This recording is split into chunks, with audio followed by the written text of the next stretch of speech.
Bwana Yesu asifiwe. God is good. All the time. All the time. God is good. Ninasalamia hii Sabbath School iko hii sehemu nyingine. Bwana Yesu asifiwe. Bwana Yesu asifiwe.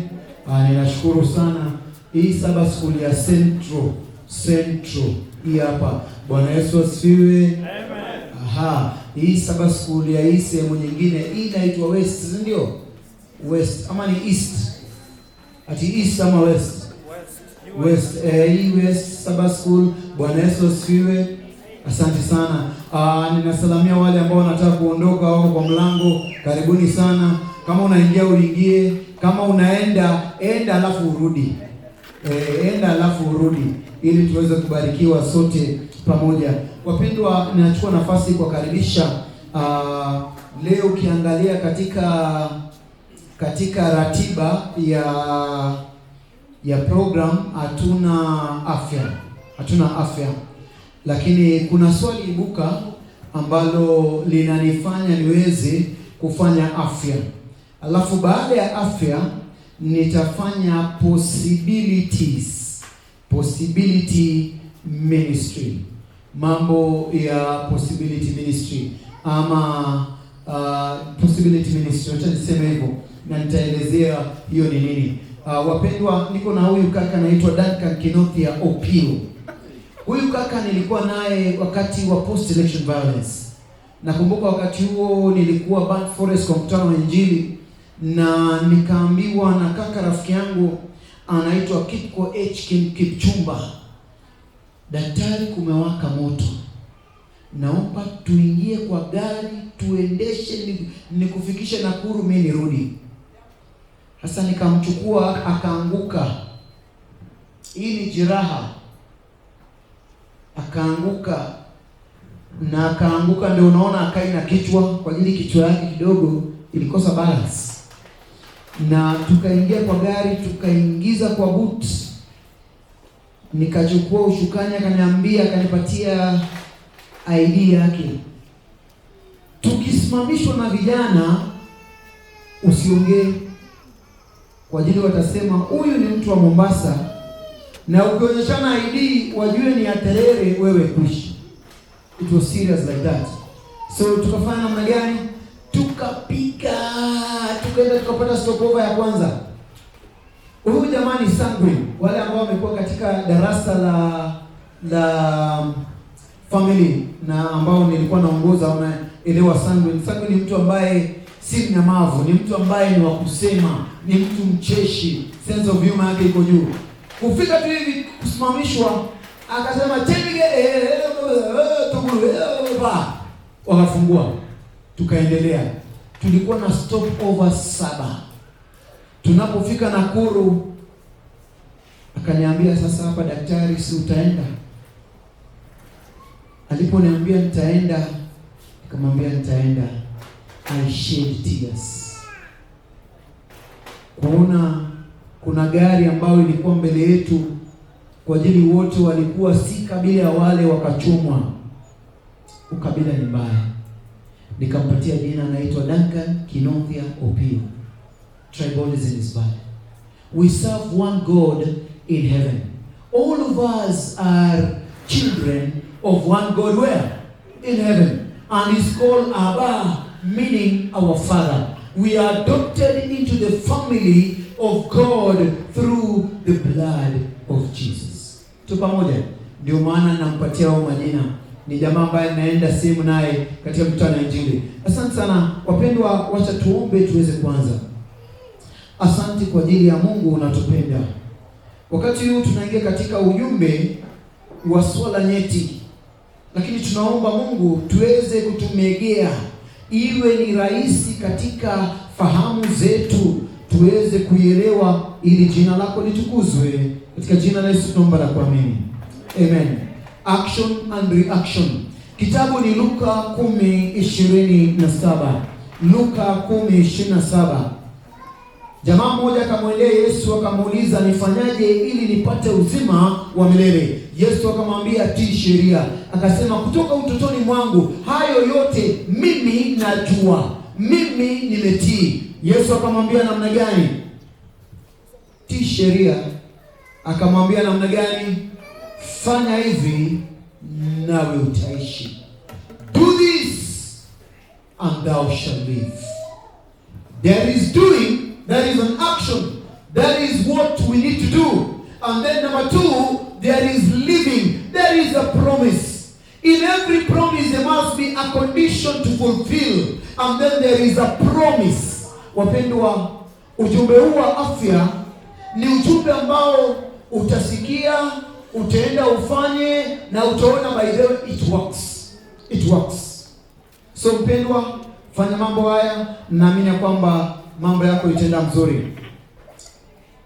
Swala ibuka ni gani? Nataka niongee matatizo ya wazee kwa mafumbo. Matatizo ya wazee kwa nini? Kwa mafumbo. Sasa tunauliza, mimi sina mzee vipi? Information is power. Tuko pamoja? Na wewe ambao uko na mzee at one point atakuwa na mambo haya. So ni vizuri kujua. Tuko pamoja? Sasa watu wataniuliza, kwa nini unatubagua sisi wa kina dada? Hello. By the way, Bwana Yesu asifiwe. Amen. God is good. Mtu ataniuliza, kwa nini mnabagua wa kina dada? Pia swali ibuka la wa kina dada itakuja. Siku nyingine itakuja. Au sio? Ndio. So wapendwa, Bwana Mungu akatuumba kwa njia ya kipekee. Na akasema endeni na mkajaze dunia. Endeni mfanye namna gani? Mkajaze dunia. Mkajaza dunia namna gani? Mtu anapoona mke na mume, haya basi unapata watoto wamejaza dunia katika capacity yao. Niruhusu niongee kuhusu masuala nyeti ambao wanaume wengi wanaumia. Wanaume wengi wamekuwa wakwenda wanatumia vidonge ambavyo vinaitwa Viagra. Umesikia Viagra? Ati a prominent politician alikunywa akaenda. Si mmesikia kitu kama hiyo? Inamaanisha namna gani? Mimi ninapoongea na wanaume kwa kliniki, ninajua kati ya wanaume 7, kati ya wanaume 10, 7 ama 8 wana changamoto za kiume. Tuko pamoja? So it's something ambao lazima iongelewe. Na mara mingi katika society yetu, kama kuna watu, kwa ajili kuna swali buka imekuja. 1, niongee kuhusu hormonal imbalance in ladies. Unajua lady akiwa tu na shida ya hedhi kidogo ameenda kwa hospitali. Unafikiria mzee ataenda? Kwanza ataanza aje? So nitakuwa natumia coded language. Coded language kwa mfano, ngono nitakuwa nasema wimbo ni upendao. Mumeelewa hiyo lugha? Coded language. Ndio mtu yote hapa asikasirike. Sawa? Tukisema ile sehemu ya Holy City, so far mmeelewa Holy City ni wapi, si ndio? Si mmeelewa? Kama hujaelewa, wewe kaa tu hapo, kuna siku utaelewa. Nitakuwa natumia coded language na nitakuwa natumia mambo kama hayo. Wapendwa, hebu angalia hapa. Kuna sehemu hapa ambayo ni ya kipekee, ningependa uweze kuelewa. Jambo la kwanza, ndio maswali ambayo tutataka kuangalia. Jambo la kwanza, tutakuangalia kwa nini wanaume wana shida ya kutopata network ama key ndio waimbe wimbo ni upendao. Inaitwa erectile dysfunction. Tuko pamoja? Hawana key. Mnaelewa key, lakini key kwa uimbaji si maana sana. Mwalimu, key kwa uimbaji si maana sana. Naona watu wanaanza kutabasamu. Tunasema, daktari leo anaelekea wapi? Wewe usijali. Wewe angalia tu vile mambo yataendelea. Sasa angalia. Katika hii sehemu ya mwili kuna sehemu ambayo ni kipekee sana. Niruhusu nitoanishe viungo hapa. By the way, hii inaitwaje? What is the name of this? Ati liver. Na hii hapa? Lungs. Alafu hii? Unajua, it's like you're saying you're not sure. What is the name of this? Kwa nini mnasema mkinumunika? Si msema tu vizuri. Hii hapa? Stomach, yes. The stomach is not very big. And these are adults. Unaona vile tumbo yako ni kidogo. Na wewe unajua vile ile chakula size yako hukula. Ugali ni kubwa hata kuliko kichwa yako. And then we have the small and the large intestine. Allow me to pull these organs out and we talk about an organ of interest. An organ of interest. So we have our pancreas. Sometimes we talked about the pancreas. By the way, how many were here when I was talking about the pancreas? How many? Tukasema tutatumia nini to activate ama tuoshe pancreas. Pancreas kwa Kiswahili inaitwa kongosho. Tulisema tutatumia nini? Inaitwa JKIA in capital letters. Yaani mmesahau? Tulisema tutatumia nini? Na unajua, ukitaka kujua kama congregation ina kuenjoy, hivi tu ndio unajua. So mimi hapa naona mnanienjoy. Piga kelele hapa, kumbe hata muandiki. Ndio maana nikasema I really want to appreciate people that are writing. Why? They will have a reference. Watakuwa na kumbukumbu. Na ninashukuru zaidi wale ambao hawaandiki kwa ajili wanaandika hapa. Na tukasema hapa ndio uko na the biggest storage. Unajua hii kitabu inaweza nyeshewa. Si ni kweli? Inaweza nyeshewa. Lakini hii hapa uko na storage ambao hata ukipigwa radi bado iko sawa. Hii you cannot delete. Tuko pamoja. So we talked about avocado what? Seed. Avocado seed, very good for cleansing the pancreas. For people that have diabetes. And these will basically help people that have diabetes type 2. Type 2 ndio 90% under the sun. So unapokuwa na hii mambo yako iko shwari. And then this is called the spleen. That is called the spleen. And we have the kidneys. And this is where the topic begins. Figo ni mbili. The bean-shaped organ. The work of the kidneys to purify blood. And when it purifies, we have these two ureters. What did I say? Ureters. The ureters will bring, urine into the bladder. The bladder has a thick layer of mucus. A thick layer of mucus. The work of this layer, when inaposhikana hivi, mkojo haitoki. Ndio unaona unaweza sikia haja ndogo na ukae even 2 hours before you empty. Are we together? That is the work of that mucus layer that holds together, that urine until you go to the washroom to empty. There are children that are still doing canal irrigation scheme and they are in Form 1. Is that the truth? Is that the truth? By the way, ninaongea ni kwa nini mnakaa hivi? Today you guys are really dull. What is the problem? Shida ni nini? Shida umejishika utama. Oh, you're concentrating. Ama ni topic, uzito wa topic. Nibadilishe hii topic. Nibadilishe. Haya sawa, hapo. Nakanyagia hapo. Asante. Sasa hivi usikia, kuna watoto ambao bado wanafanya canal irrigation scheme. Sawa. Yaani wanafanya irrigation si ya kupanda mboga, hapana, ya kurarua na kuharibu mattress na uchumi ya hiyo familia. Unajua ukiharibu mattress saa hizi uchumi, kununua mattress by the way ni pesa mingi sana. Tuko pamoja? So what do you do? Utawasaidiaje hao watoto? One, make sure the intake of water isipite saa 11 jioni. You together? And then go look for corn silk. Si unaona mahindi? Mahindi ambayo imekuwa, tuko pamoja? Ukitoa hiyo mahindi si inakuaga na nywele fulani. Tuko pamoja? Inaitwa corn silk. Sijui corn silk inaitwaje kwa lugha ya mama? Wino. Ati wino. Wino ya kalamu.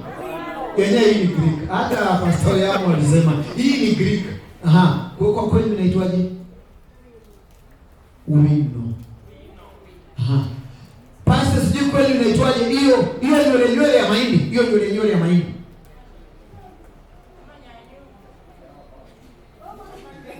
Ati inaitwaje? Ati nyangi. Ati inaitwaje? Ati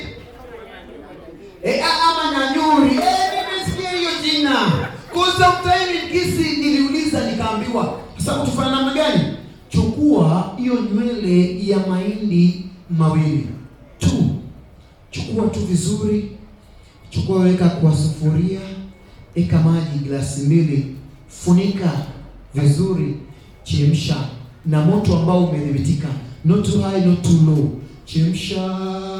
Baada ya kuchemka, toa pale, chuja. Ikiwa tu moto lakini si moto ya kuchoma, call it lukewarm. Patia huyo mtoto akunywe asubuhi, akunywe jioni. Tuko pamoja? Sasa hii najua huwezi fanya because wako shule. Are we together? But you know that one week wakija hiyo December, do this. This will clean the acid that is basically damaging the mucus layer. When that one is cleansed, ita clean hiyo uchafu itoe, the body will replenish. Ama mwili itatengeneza ukuta mwingine, na hiyo story ya kususu na kufanya canal irrigation scheme inaisha. Just for 1 week. Tuko pamoja? Very very good. Asubuhi na jioni. Ni repeat. Unataka ni repeat wapi? Concept. Umechukua ngapi? Concept ya mahindi mangapi? Mawili. Unatoa ile nywele. Are we together? Si ile maua, ni ile nywele. Unachemsha na maji glasi ngapi? Atakunywa namna gani? Asubuhi tena? Kwa muda gani? Wiki moja. This is very good for urinary cysts or bed wetting. Tuko pamoja? This is very very good. Kuna wazee ambao wamefika miaka fulani na unaona hawana break ya hiyo mkojo. Tuko pamoja? Ukitembea uone mzee kama huyo, unaweza mshauri hili jambo linachukua mzuri sana. Kwa ajili karufu kadogo kamkojo inafanyanga self esteem ya mtu inaenda chini. So that is very very good. This applies to both men and women respectively. Friends, tumetoka hapo. Chini hapa kuna gearbox ya wanaume. Hapa. This one here, in your gearbox. By the way, do you know, gearbox is very important in this car. Without the gearbox, it can't move. Si ni kweli? Haiwezi itembea. Hata ikipita kwa mteremko itateremka, lakini kwa mlima kobo. Kwa nini gearbox iko na shida? Wapendwa wanaume, gearbox imeingia kutu. Gearbox za watu wengi.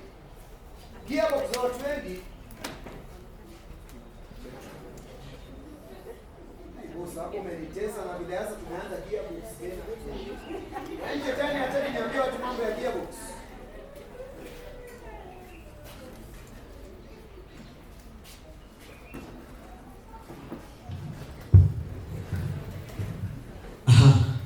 Kaka, nikumbushe ndio wapi. Na unipatie mic ambao itanisumbua tena.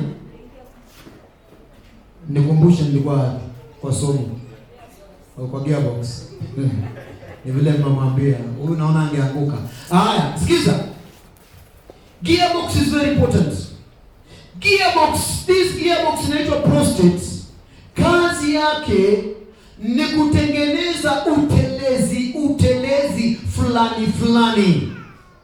majimaji ambayo inakaa utelezi na ni nyeupe design fulani, ambao inatengeneza swimming pool ya risasi. Kama umeelewa risasi, ubarikiwe. Tuko pamoja? So hiyo inapotengeneza that pool, the medium through which hii kitu inaitwa nini, ina swim risasi, mambo yanakuwa mzuri. Tuko pamoja? Lakini pia kazi yake nyingine, unapoiangalia anatomically, unapoiangalia hapa kuna kashimo hivi kutoka kwa blada, ikiingia hapo ndani inasaidia output, ama inapatia a path of exit for urine. Hizo ni kazi mbili. Tuanze na sehemu ambao maybe tuanze na sehemu gani? Hii prostate kwa Kiswahili inaitwa tezi dume. Prostate gland. Gland ni tezi dume. Tezi gland in Kiswahili.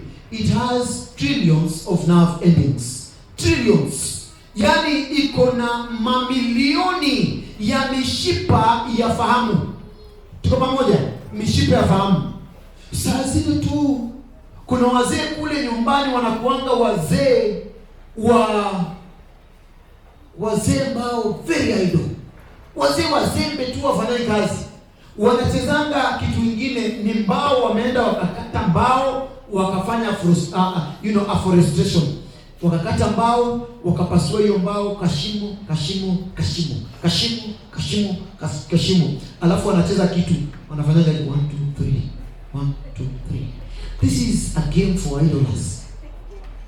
Mumeona hiyo kitu? Na nikipita kwetu nikienda ushago na waona asubuhi saa 2. Tunaenda tunafanya meetings zetu za family. Nikipita hapo bado wako pale. Wanahesabu tu magari za watu na hiyo game sielewi. Umeona watu ambao ni watu tu ambao ni wa idlers. Sasa usikia. Siku moja wakawa wanacheza, wakaona kamsichana kipusa mzuri, amejaa vizuri. Tuko pamoja? Bonnet ni ya Volvo na boot ni ya Prado. Tuko pamoja? Amevaa tu vizuri, yako vizuri, na amevaa skirt fupi kidogo. Walipomuona akipita, wakakaa stachuka, wakamwangalia, wakaenda naye mpaka akapotea. Unajua shida ya wanaume ni kuona. Tuko pamoja? Shida ni nini? Ni kuona. Unaposoma Biblia Mwanzo, hebu twende Mwanzo. Mwanzo 6:1. Hebu twende pale. Mwanzo 6:1. Inasema mdai. Shida ya wanaume ni kuona. Akiona tu kuisha, amefikiria ndizi na avocado. Usicheke sana. Unajua ukicheka sana nitaongea kuhusu matatizo ya kinadada. Acha kuna shida. Haya, hebu sikia vile Biblia inasema. Inasema namna gani? Haya, twende 6:1. Ndio hiyo. And it came to pass when men began to multiply on the face of the earth, and the daughters were born unto them. Verse number 2.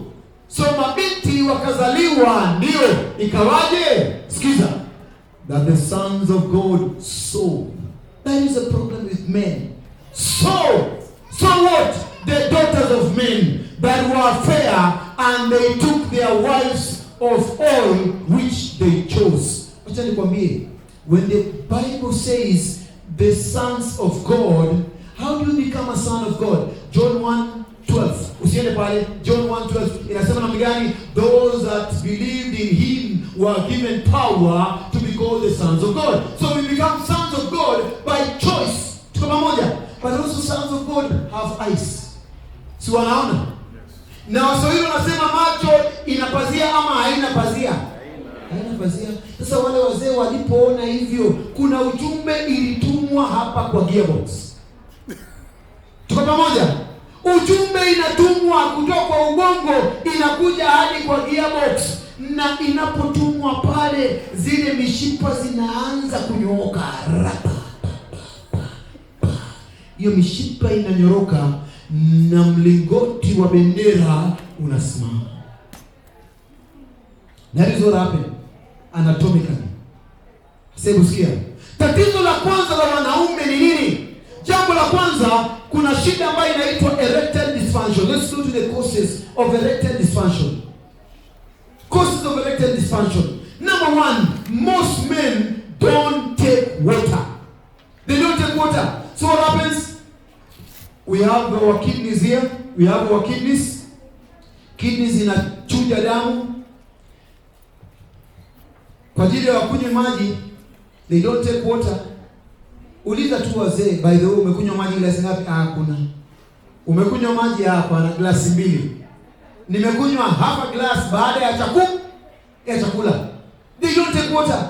So all these piles acid kwa kidney, it comes into the bladder, na inapokuja into the bladder is bigger 6 times than the prostate. So unaziona?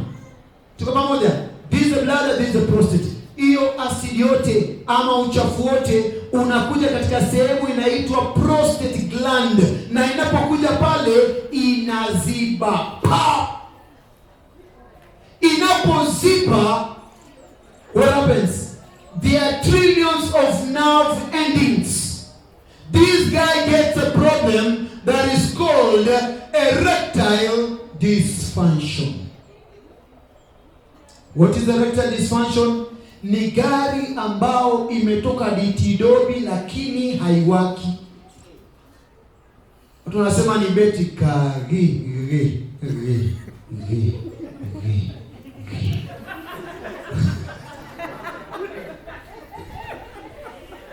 Tuko pamoja? Inaitwa erectile what?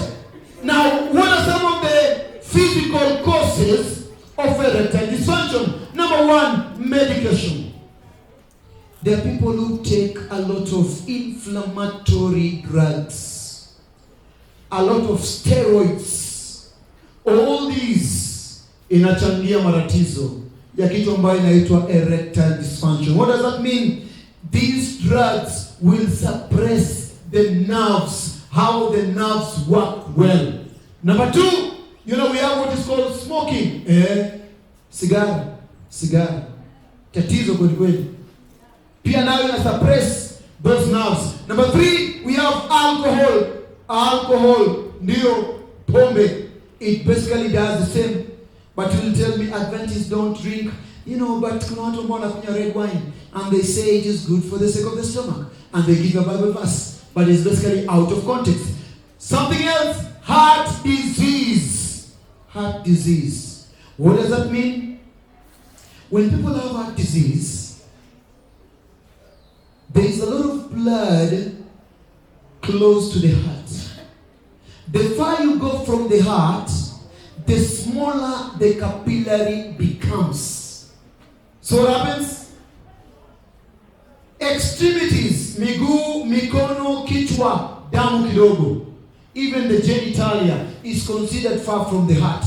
So what happens? There is a lot of blood here. There is very little blood in the genitalia system or in the pelvic system. So what does that mean? Inamaanisha no blood in the genitalia system, there is no gari working. Erectile dysfunction. Wewe una imagine ile wakati wa cancer. Unakumbuka wakati wa cancer? Yaani nikisema cancer watu waelewi. Unakumbuka wakati wa cancer? Yes. Uko na simu lakini haina network. That is how people that have erectile dysfunction. Yaani wako na gadget ya communication ya kuingia katika holy city, lakini hakuna network. Network is very important. So heart disease basically contributes to this problem, and something else, diabetes. What is the problem with diabetes? Diabetes cuts blood in the genitalia. Diabetes cuts blood that is circulating in the eye. No, and after some time, the vision is not very good. People are looking, but it's blurry. It's not clear sight or something like vision, something like that. And then also, wanapopata ukipata kidonda, it doesn't heal, it makes gangrene. Because diabetes, all people that have diabetes, inakuwa hivi. Hata women that have diabetes hawana hamu ya kuimba wimbo ni upendao. Hapo kama mmemaliza hiyo, Mungu awabariki. That's basically what happens. And basically different surgeries, especially surgeries that are basically in that region, they basically make the nerves not to work well. Now let's go to another one. Now let's look at some of other psychological causes. Number one sexual organ is the brain. Tuko pamoja? Na ndio unaona hii ndio tofauti ya mnyama na mtu. Tuko pamoja? Wewe mwaona wanyama ukikomboa logic, ndio waende watimize haja zao za mwili. Umwaiona? Hata wajaiona. Kwanza ile mnaamka kwa estate asubuhi, mnapata dogi mbili zinavuruta. Zinavuruta twende huko.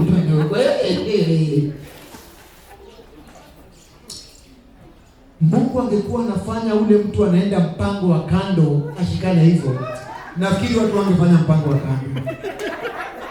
Unaimagine mnakutana jamaa, ulikuwa masa twende huko bana, twende huko. Matatizo. Lakini kwa nini watu hawakwami hapo? Ndio maana watu wanaendelea. Wacha nikwambie, usiwahi jaribu, utakwama.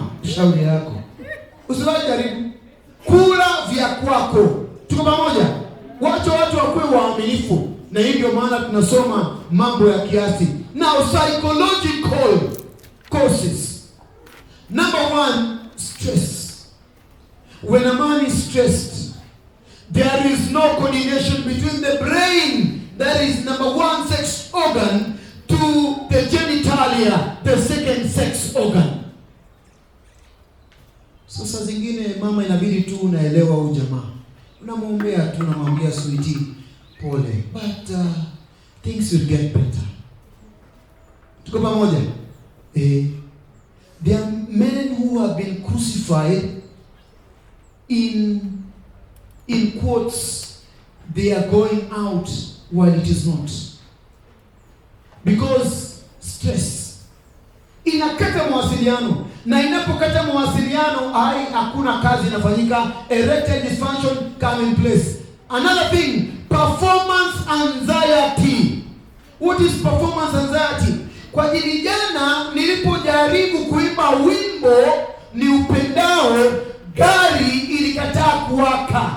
So mtu anakuwa na kitu inaitwa performance anxiety.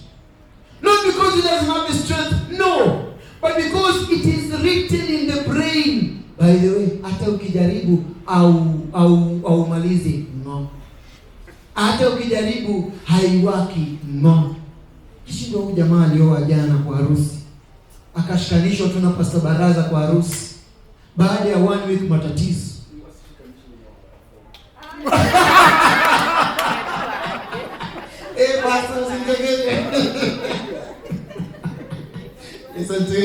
You know, so it's called performance anxiety. How do you come out of performance anxiety? Be positive minded. No wonder we talked about the key. Positivity is very, very important. Something else, depression. Depression. This guy is really depressed. Imagine the COVID time. Kazi imeisha, mambo yaendi vizuri. When you are depressed, you basically get, a factor that causes erectile dysfunction. Something else is called loss of interest and relationship problems. There are men and women who have grudges. Tuko pamoja? Wanapoenda kuimba wimbo ni upendao, wote hawana ki. Wote hawana ki. The man hana ki. Huyu mwingine anajaribu kuimba hana ki. Ndio maana watu wangekuwa kupatana kabla waimbe wimbo ni upendao. Bwana Yesu asifiwe. Watu wapatane. Alafu kitu inaitwa reliance on ED treatment. Erectile dysfunction treatment. Now, most of these treatments, basically, people are given things that are called Viagra. Now, what is the problem with Viagra? Viagra is a stupid stimulant. Stupid stimulant. That makes this guy aimbe chorus, stanza, chorus. Stanza, chorus. To climb all Mount Kenya up and back, up and back. If you understand, God bless you. But now next day, because the body tells him, you know, yesterday you gave me something nice. Can you please give me the same? And you don't have. That is how people get into addiction of Viagra. Now, what is the damage of Viagra? Viagra will dilate the blood vessels in the heart, in the genitalia, in the eyes, in the legs. No wonder a person who has taken Viagra, macho inakaanga hivi. Why? Because you have excess blood. Are we together? Na kule bendera, mlingoti wa bendera unasimama kabisa. Shida, there is a guy who took na mlingoti wa bendera ukakataa kurudi. Kula ikabidi apeleke hospitali. Shida, Viagra. So what happens? It brings about uraibu, addiction. You become addicted, meaning we cannot work if you don't give us something good. So give us that and we work for you. And so this brings about heart attack. This brings about panic. It is not a good thing. Friends, there is another problem called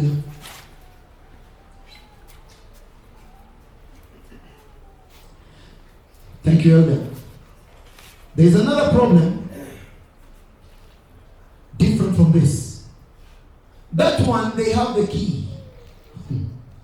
If you don't get that analogy, this one, gari inawaka vizuri. Inaenda 2 kilometers, lakini inazima.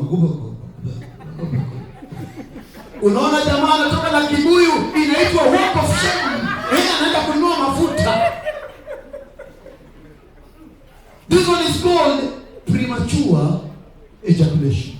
Yani ni kumaliza safari kabla hata uanze safari. Unaenda Kisii kabla ufike Kangemi, gari imeisha mafuta na imemwagwa oil. This is a big problem to many men. What causes this? Number 1, stress. Stress causes that. Number 2, viewing pornographic content. Viewing pornographic content. There are men and women who look at, pornography so that they can go and do the same styles. That is satanic. When you do that, you are stimulated. During the act. Unawasha tu gari, unaenda 2 meters. They are called 2-minute men. 2-minute men. And that brings problem in the families. Because this co-driver wanted to get to Kisii, but they are in Kangemi. And this guy does not have, any mechanic to call. No repair. Napigia mechanic. Mteja nambari unaopiga hapatikani kwa sasa. Jaribu tena baadaye. Premature ejaculation. When you look at those things, there is something that they do on your nervous system. They paralyze your nervous system. They make your nervous system to be over-relaxed. Terrible. Something else that brings about premature ejaculation.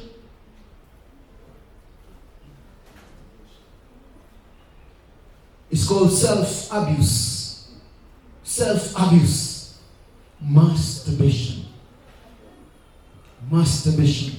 What is masturbation? It is a way of making this person, making himself to ejaculate. And that brings a lot of damage. Why? Because this guy, will always do away with the soap. Sabuni inaisha haraka. Unashindwa mtoto namuungia sabuni. Lakini sabuni baada ya wiki mbili sabuni imeisha. Kumbe ni masturbation. How God made man, when the New Jerusalem comes and meets with the holy city, this is a natural thing that promotes ejaculation. But this one that is artificially initiated, you kill and you benumb the nerves. No wonder many people that have been doing masturbation, they get into family and they don't have erection. And if they have problem called premature ejaculation. It's called self-abuse. And when we talk about masturbation, I think people are just thinking about women, about men. Also women do what? They do the same. Atinipatie hiyo cucumber kubwa. Hii cucumber si ya salad. Oi. Terrible. There is a container, 4 containers that were stuck in Mombasa. A guy brought in dildos. These things for women, they look like pennies, for women to play with. And these things are distributed in secondary schools, in universities, colleges, and they're also distributed among married women. Na ndio maana tukiangalia hizi mapas si hapa lakini si hapa. You will wonder. At one has a vibrator, it vibrates. This is satanic. So those 4 containers were stuck. The guy that brought did not have the money to pay. Now the KRA were wondering, where do we take this stuff? Where do we take this stuff? Because this, even if you try to auction, how much do you sell? We are living in a world where Satan has brought about evil, wickedness. What am I trying to say, my friends? What we do, premature ejaculation is real. Is real. Now you'll ask me, what do we do? Now let's go to this next slide. Let's go to the next slide.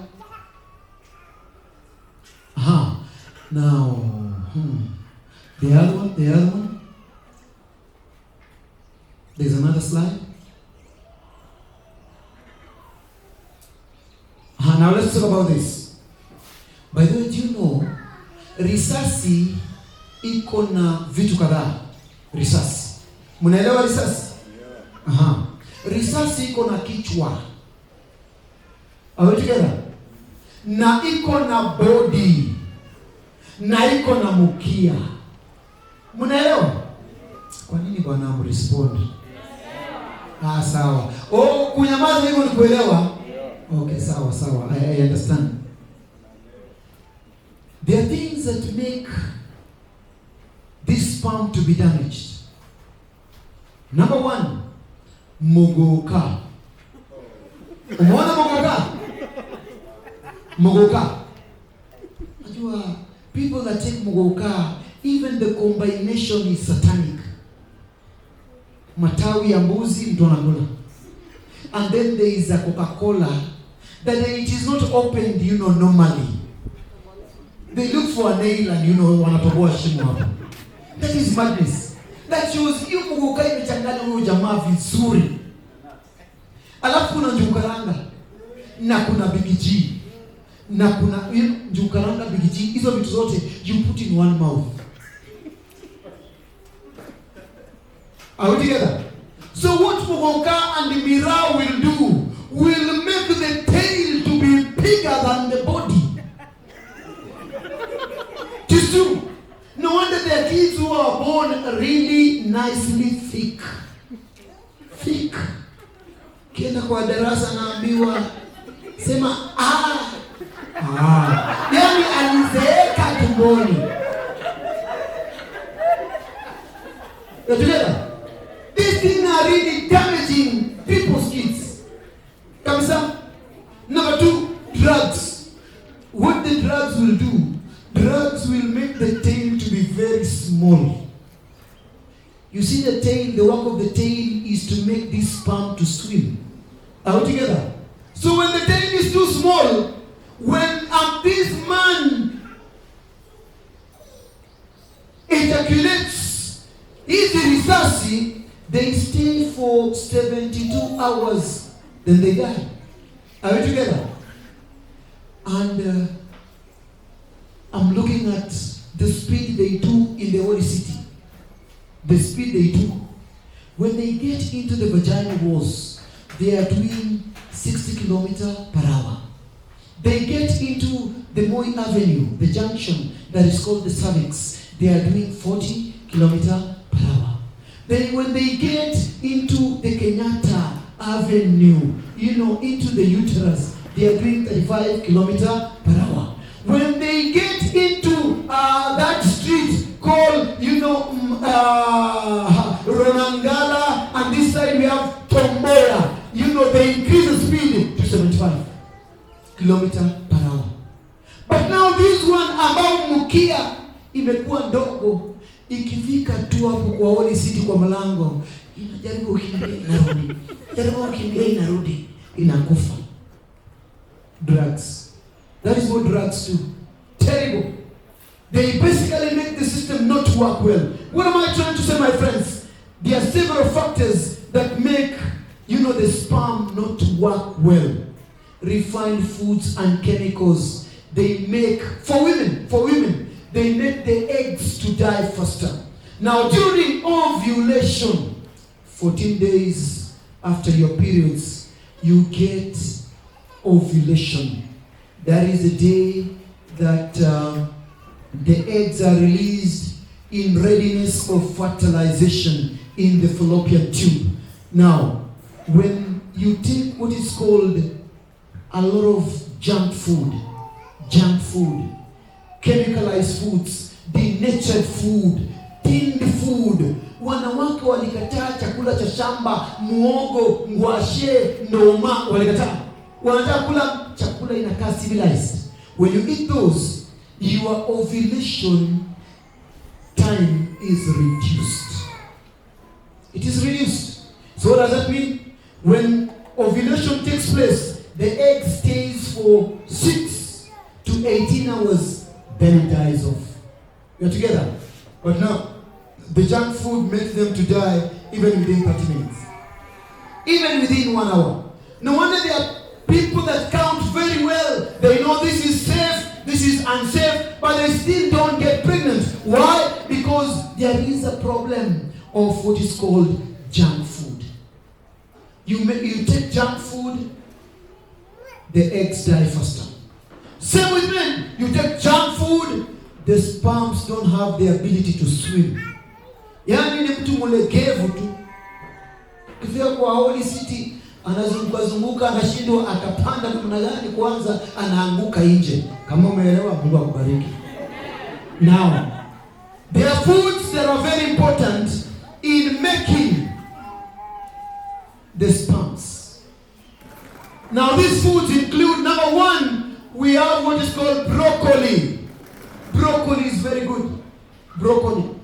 Now, people that come, because in the clinic, we do tests to ascertain if this guy has spermato, oligospermia, low sperm count. When we realize there's a problem, we put you on these foods. Broccoli is one of them. Broccoli basically helps the company in which the sperms are made. And that company is called seminiferous tubules in the testicles. Tuko pamoja? Kampuni ya kutengeneza. Hii inapoenda pale broccoli inasaidia manufacture of viable sperms. Yani ile unapiga penalty. Hakuna vile na nje. Bow! Asante. Another one is called walnuts. Now walnut, you can get walnuts in the supermarket. It's very, very good. in helping the sperms. But now if you don't get walnut, anything else that has nut at the end also helps. Number one, cashew nut. Cashew nuts are also good.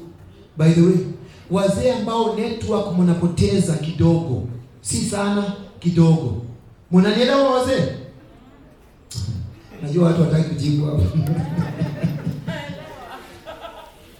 Basically take cashew nut. Cashew nut. There's sometimes you're just tired and you just need something that will help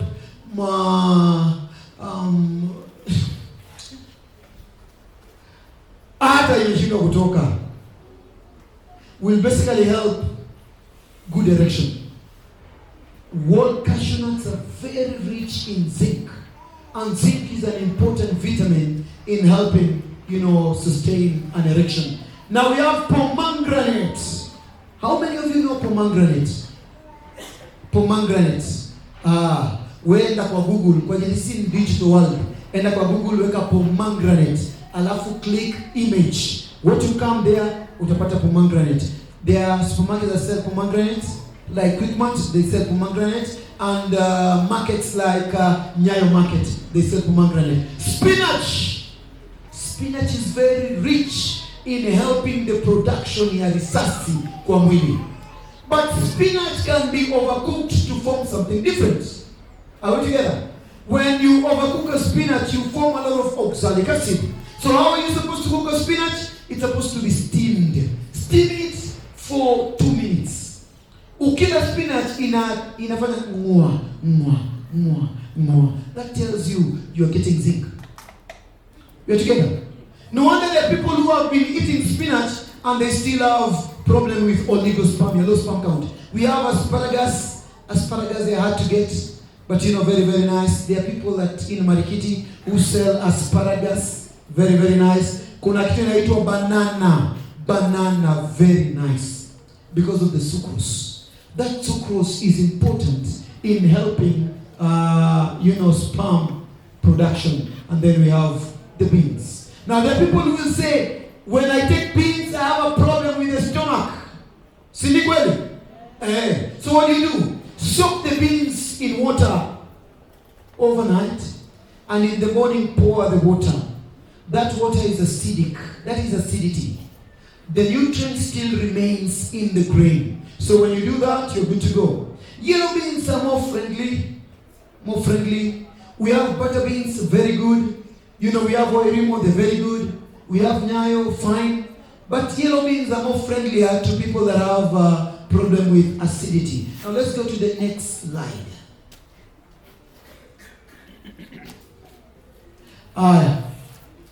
Sacha tuongee mambo. Hapa. 7 foods to increase. Now tusiende kwa fertility kwanza, twende hiyo nyingine. Hapa. Now foods that can increase libido, make you sexually powerful. Tuko pamoja? Na by the way, this works for both. Hata pia wakina dada kuna pahali hakuna network, si ndio? Hakuna network. So number 1, we have what is called ginseng tea.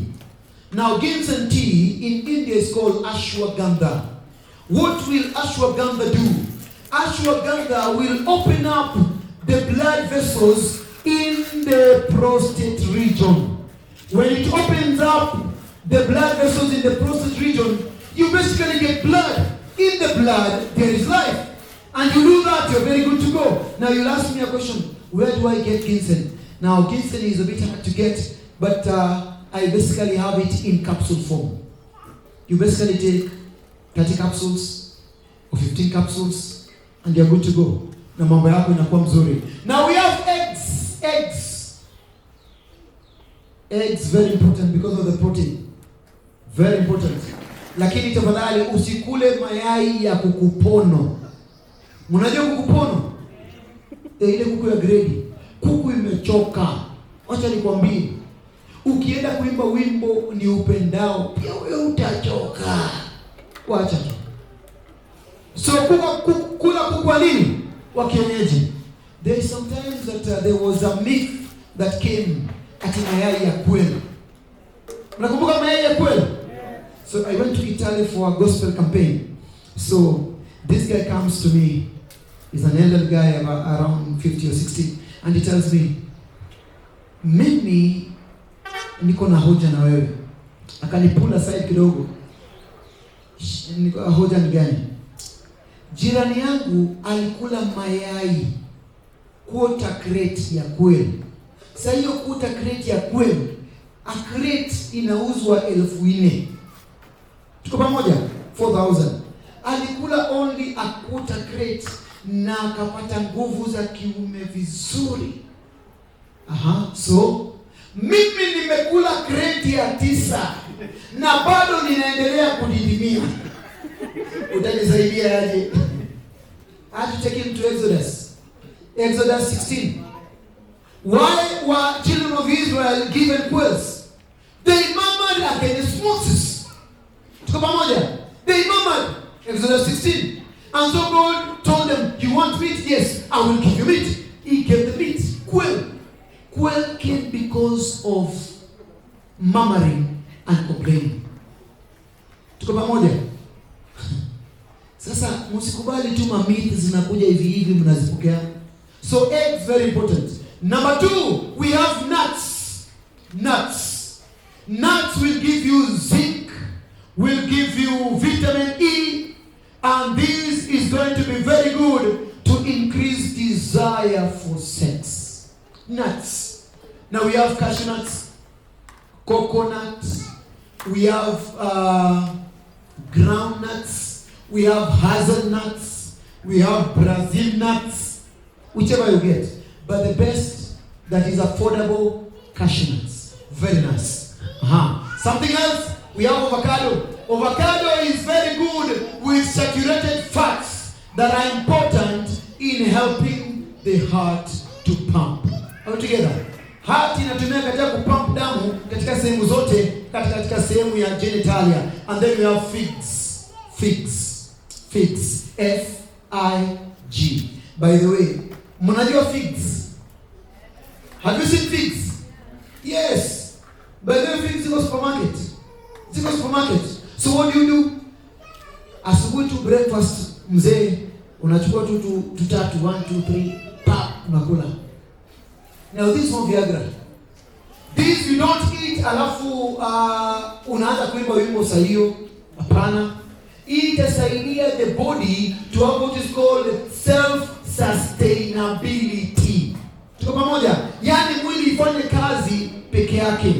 And then we have dates. You know dates? Dates are very good. Hizi Waislamu wanakula ni nzuri sana. Dates are very, very rich in what is called zinc. And zinc is important in this. Now let's go to the next slide. Let's go to the next one, please. Umebeta. Oops. Umebeta. Hiyo ingine. Rudi nyuma. Now, ile ionekane vizuri. Expand, yes. Ndio hii. Nataka nianze na hii hapa. We have figs there. We have broccoli. We have strawberries. Strawberries are very good. We're together. And by the way, strawberries are in the market. Umeona tao zinaanza kuuzwa 200, 150, you know. Ukienda marikiti, could be 100, could be cheaper. Very, very nice. We have watermelon. Watermelon is very good. Watermelon promotes something in the body that is called nitric oxide. Nitric oxide promotes an erection in the body. Watermelon ya maana sana. Watermelon is almost 80% water, but it is in the production of nitric oxide. Very important. And then we have black raspberry. Mumona berries is the black. Very, very nice. Take those things. And then we have cloves. Now I want to give you one of the simplest formula you can do. These will help 1, erectile dysfunction, 2, premature ejaculation. Now you need to get 50 grams of clove powder. Clove powder. Clove is C-L-O-V-E. 50 grams. Supermarket ukienda utanunua tropical heat. Alafu nunua kitu inaitwa ginger. 50 grams. All these are powders. All these are powders. And then utachukua kitu inaitwa cinnamon. 50 grams. Cinnamon is called mdalasini kwa Kiswahili. Clove inaitwa karafuu. And then you will take a teaspoon of cayenne pepper. You know cayenne pepper? By the way, kama kuna mtu ana high blood pressure, tafadhali cayenne pepper. A pinch kwa chakula, pressure inaanza ku normalize. So you will mix all these together. How many are they? How many are they? 4. Mix well and you will be making a tea out of this. A teaspoon in a cup. In a cup of hot water. You let it stay for like 5 minutes, 10 minutes. You sieve and you take. Hot water. Nicely hot water. Hot water vizuri. Don't put honey. Honey will prevent the absorption of this medicine. So you do in the morning and then you do in the evening until you finish that medicine. This is very good. Utaona tu miujiza ya Mungu. Tuko pamoja? Na mambo ikiwa mzuri usinipigie simu uniambia ati imekuwa mzuri. Unapigia Mungu asante. Na kwa ajili watu wamepata haya mambo vizuri. Si watu watoe sadaka ya makambi vizuri. Kwa ajili umepata dawa, amen. Amen. Tutoe sadaka ya makambi vizuri. Last but not the least, we have what is called lettuce. Lettuce. You know lettuce? Ile mboga inakaa cabbage lakini ni nyepesi kiasi. Lettuce is also very good. It increases the activation of estrogen, of progesterone, of what is called testosterone. Samahani kwa wanaume. Kwa kina dada inasaidia estrogen activation katika mwili. Friends, let's go to the next slide. Next one. Now, these are things to increase fertility. One, spinach. Another one, salmon ama samaki. Tuko pamoja? Why? Because of the presence of omega-3, omega-6. Are we together? Because of vitamin E. Vitamin E ikikosekana kwa mwanamke atakuwa na kitu inaitwa rigidity. Yaani Holy City imekauka, ikakauka kama jangwa. Tuko pamoja? So siku ile Holy City inakutana na New Jerusalem. Woi, kuna nduru, kuna shida, kuna uchungu. So namna gani? Hiyo samaki inasaidia hiyo because of omega-3, and then inasaidia katika mambo ya hormones na inasaidia to regulate the monthly periods. Unajua kama monthly periods zako zinarukaruka. Unajua kuna watu ambao wanapata mgeni wa mwezi. Na unajua mgeni anataka kuja na ungwana wa ugeni. Umeelewa? Hello? Ladies, I'm talking to you. Mgeni anataka kuja na ungwana wa ugeni. Anapiga simu, by the way, niko Ranen. Nataka nikuje Nairobi. Ninakuja tu siku 2 ama 3. Na baadaye nitafunganya mizigo yangu na niondoke. Lakini kuna watu kwa ajili ya kukula vibaya, majipo, manyamchom, a lot of chocolates and ice cream. Mgeni anakujanga hata kazeli atarajiwi. Ndio mgeni anaingia hii. Unaona jamaa amekuja kutoka ushago. Ukuje leo. Tunashangaa. Na hiyo inaleta sintofahamu kwa boma. Inaleta sintofahamu. So kuna mgeni ambaye anakujanga tu sahihi atakani. Na kuna mgeni anakujanga na fujo. Mgeni ambaye anakuja sahihi atakani anaitwa amenorrhea, irregular periods. Mwingine anaitwa dysmenorrhea. Dysmenorrhea ni yule anakujanga na anachapa kila mtu kwa hiyo nyumba. Painful periods. Unaumwa, cramps ni matatizo. Na kuna mgeni ambaye akija hatai kwenda. Huyu mgeni ni wa kipekee sana. Kwa ajili yeye akija amefika na hataki, ana shida na mtu, ana bugudha.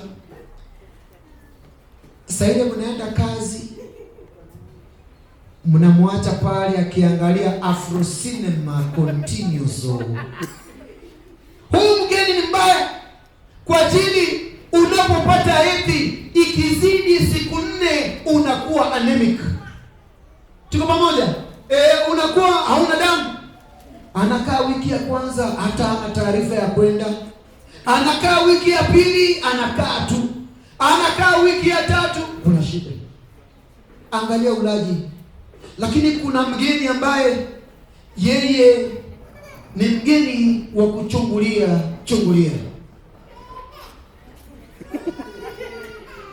Anachungulia, anaweka kadrop kaka moja 1 2 anapotea. Mama najua kumekujwa Kiswahili mbaya. Anaweka tena baada ya wiki 3 drop moja 2 3 anapotea. Yaani matatizo hii inaitwa scanty periods. When you look at why women experience this problem is because of our eating habits. We no longer eat natural food. Walnuts itasaidia, blueberries itasaidia na mandizi itasaidia. Siwacha nimalizia hapa. Muda wangu hapo imeisha, si ndio? Hapo imeisha. 10 minutes, asante. Kuna slide nyingine ilibaki. Continuation. Kuna hii jina mnaisomaje? Quinoa. The special seeds you can get from supermarket, and these they increase your ability to conceive. Tuko pamoja? Inasaidia wewe kupata mimba. Na pia inasaidia to stabilize sugar level na to regulate your cycle.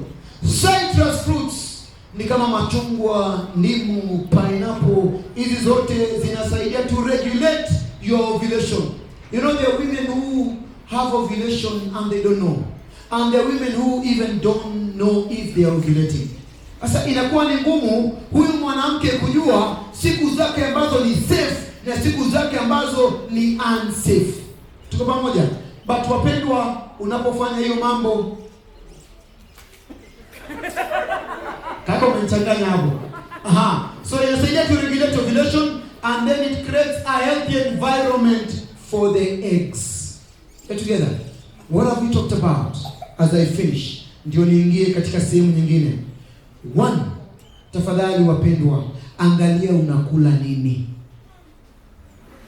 Ndio mambo ya wimbo ni upendao uweze kuwa unapendeza. Inahitaji mwanamume ambaye amekula vyema na mwanamke ambaye amekula vyema. Tuko pamoja? Alafu inahitaji huyu ambaye anakunywa maji vizuri na mwingine anakunywa maji vizuri, wanakula vizuri, a lot of nuts. Hiyo yote itasaidia vizuri. Niseme namna gani? Most women wameenda nje kwa ajili Bwana hapa anakosanga key ya wimbo. Si ni kweli? Huyu ni hoi hai. Unaona mwanamke ameenda kapatana na jamaa wa makaa.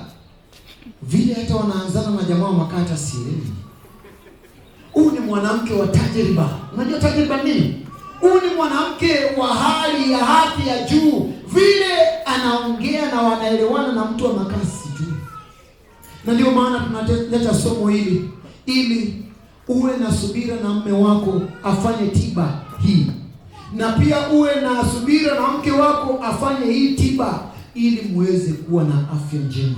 Wapendwa, mambo ya infidelity is very high. Ninaangalia watu ambao wana HIV and AIDS, wengi wao ni wale ambao wao katika ndoa. Tuko pamoja? Wao katika nini? Katika ndoa. Na leo media imechochea mambo ya uasherati vizuri, inawaambia ati ninakufeel. So enda fanya na kondom, kwa sawa, hakuna mtu atajua. Lakini jua mwizi ataiba siku 39, siku ya 40 atakamatwa. Pale utakamatwa sijui. Kwa ajili ya hiyo mpendwa, badilisha njia zako, mrudie Yesu. Na acha nikwambie, the influence of the Spirit of Jesus will make any man perform. Are we together? Roho wa Mungu anapoingia katika akili, mambo ni mazuri. Wapendwa, itabidi nimalizie hapa. Niseme namna gani ndio nimalize? Hebu Mungu akusaidie kuwa mtendaji wa neno hili. Amen. Kuna swali? Niko na dakika 5 hapo. Kuna swali? Swali? Kuna swali?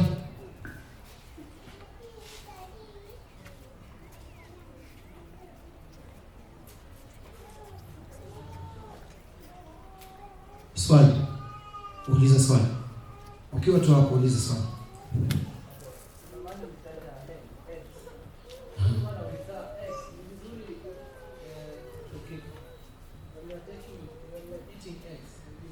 Unajua hakuna siku sauti mwaji jikunja. Sijui kama mwaona waimbaji ambao anachukua mic na hakuna siku sauti imejikunja iingia hapa. So tumia mic vizuri kaka. Haya twende. Hautaki iende sauti kubwa. Wewe uliza tu. Ukiuliza kuna mtu unaulizia. Usiwe na wasiwasi, sawa?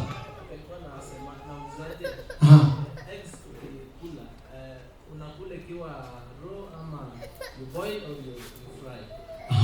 Now, njia nzuri sana ku experience the medicinal value karibu 99% ukitumia ikiwa mbichi. Raw. Tuko pamoja? Ninajua hiyo ina ugumu wake. What do you do? Unatengeneza tu juice ya apple, sawa? Ama orange, ama pineapple, sawa? Unapiga, unaweka ndani, unapiga, inakuwa maji, alafu unapiga. Hiyo acha nikwambie. Kwanza kwa hii mambo mazuri. The second option ni kuchemsha. Tuko pamoja? At least una experience karibu 85%. Ukifry unagonga 35%. So unapofry, by the way, the value kidogo inapotea. Kwa ajili hii ni mafuta unaongeza na mafuta mengine, hizo tu mafuta inatengeneza saturated acid na inakuwa vigumu kutumika. Nimekujibu? Asante. Kuna swali lingine? Asanteni sana. Ndio sister.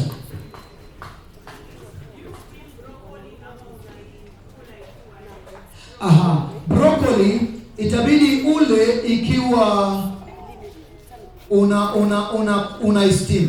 Are we together? You can actually boil it, it's okay. Sawa. Lakini unapoiboil hiyo maji isimwagwe. Nutrients are in there. If you can steam, it's very good. It's a bit tricky to eat it raw. Tuko pamoja? Itakuwa haina taste nzuri. Sawa. Asanteni sana. Wapendwa, inabidi nimalizie hapa. Mungu aweze kutubariki. Sasa hapa ni sehemu ambao hata uwezi toa wito. Tuko pamoja? Nikitoa wito usiinue mkono. Tuko pamoja? Hapa utoi wito. Wangapi namo wanasema Mungu nisaidie ile mtendaji wa neno. Tusimame tuombe. Hapo kutoa wito kuinua mkono ni ngumu. Possibilities kwa ajili muda umeisha, itabidi tuweze kuangalia kesho. Hebu Mungu atusaidie tuweze kuomba.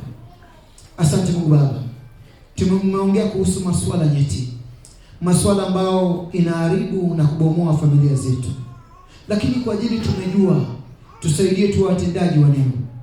Ninajua miongoni mwetu kuna wanarika, kuna youth na wamepata information hii. Mungu wasaidie wasitumie information hii katika ubatili wa tamaa za mwili. na wale ambao wameolewa na wameoa na kuolewa, wasaidie watumie information hii ili waweze kufurahia ndoa zao, kwa ajili ndoa ni furaha. Wapatie furaha, wapatie maelewano, watolee stress, msongo wa mawazo. Hebu waweze kuwa washindi katika jina la Yesu tunaomba na kuamini. Mungu awabariki. Sasa wale ambao